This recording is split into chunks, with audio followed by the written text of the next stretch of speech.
अच्छा गुरुजी, ये संजीत जी हैं एक, इन्होंने आपसे जानना चाहा है कि मायावाद और ख्यातिवाद, क्या इन दोनों में कोई अंतर होता है? ये कैसे है? मायावाद का शब्द केवल वेदांत ने प्रयोग किया है और किसी ने नहीं किया। ख्याति का शब्द सारे दर्शनों ने प्रयोग किया है। ख्याति का मतलब ये है दिखाई पड़ना। इस आदमी की ख्याति बहुत है, इसका मतलब ये संसार में बहुत अच्छा दिखाई दे रहा है। तो साधारण भाषा में ख्याति का मतलब होता है विशिष्ट रूप से कोई चीज़ दिखाई देने वाली।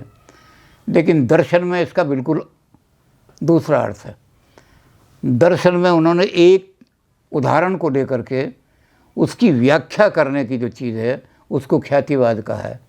उदाहरण ये दिया है रज्जो सर्प भ्रांति, और रस्सी जो है सांप दिखाई देती है आदमी को,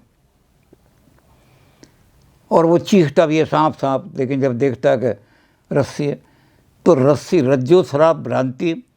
इसी तरह से शुकता और चांदी की यानी सीप के अंदर शुकता की भ्रांति हो जाती है। सीप हमें दिखाई दे रहा है तो बहुत सारे लोगों को लगता है चांदी ये उठा लेते हैं।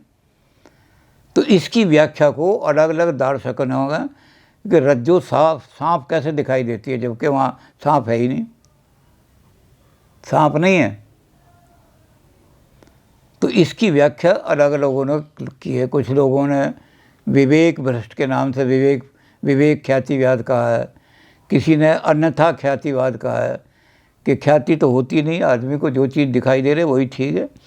अगर अंधेरे में सांप दिखाई देता है तो सांप सत्य है, जब उजाले में। तो इसी तरह से अलग अलग लोगों ने, किसी ने विवेक ख्याति, किसी ने अन्यथा ख्याति, किसी ने सत ख्यातिवाद, किसी ने असत ख्याति, बौद्धों ने भी असत ख्यातिवाद कहा। तो ख्यातिवाद का मतलब ये है कि हमें वो रस्सी सांप क्यों दिखाई देती है। अब इसका जो है इलाज वेदांत ने आकर किया। वेदांत ने कहा कि ये जो है रस्सी सांप क्यों दिखाई देती है, इसको आप ये जो इतने तरह तरह के ख्यातिवाद, या अन्यथा ख्यातिवाद है, या असत ख्यातिवाद है, ये विवेक ख्यातिवाद है, या अमुक ख्यातिवाद है, ये जो अपने सारे आप इसका व्याख्या कर रहे हो, ये सारी की सारी व्याख्याएं झूठी हैं। अनिर्वचनीय ख्यातिवाद है, इसको कोई एक्सप्लेन नहीं कर सकता। रस्सी सांप क्यों दिखाई देती है, इसको विवेक से या बुद्धि से एक्सप्लेन नहीं कर सकते। उसका उदाहरण आज के जो हैं, जो वेदांती हैं, वही कहते हैं कि ये प्रॉब्लम फिलोसफिकल प्रॉब्लम ही नहीं है। आप गणित की प्रॉब्लम को केमिस्ट्री से कैसे सॉल्व करोगे? तो ये प्रॉब्लम जो है ये साइकोलॉजिकल प्रॉब्लम है। और उसके उदाहरण ये देते हैं कि आप जब देखते हैं रेल की पटरियाँ पैरेलल जा रही हैं, और जब आप देखते हैं तो दूर से मिलती हुई दिखाई देती हैं, वो मिल रहे हैं। अब आपको फिलोसफिकली एक्सप्लेन करने लगे, ये तो साइकोलॉजिकल एक्सप्लेनेशन है।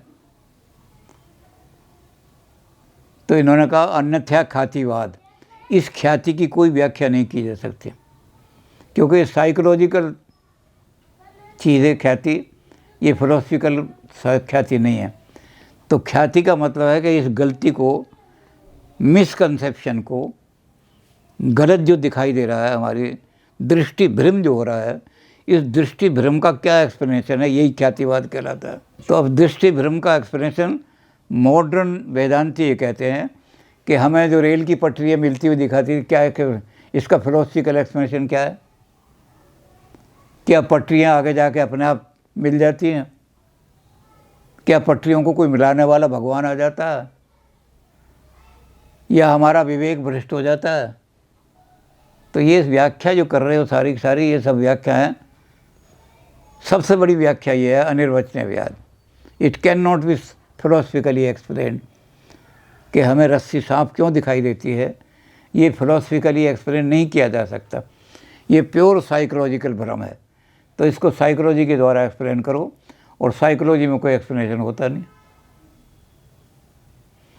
तो जिस चीज़ का कोई एक्सप्लेनेशन नहीं है उसको ख्वाम का, तो explaining the misconception of your perception, misperception को एक्सप्लेन करने के लिए जो थ्योरियां बनाई गई हैं वो ख्यातिवाद कहलाते हैं। वाह,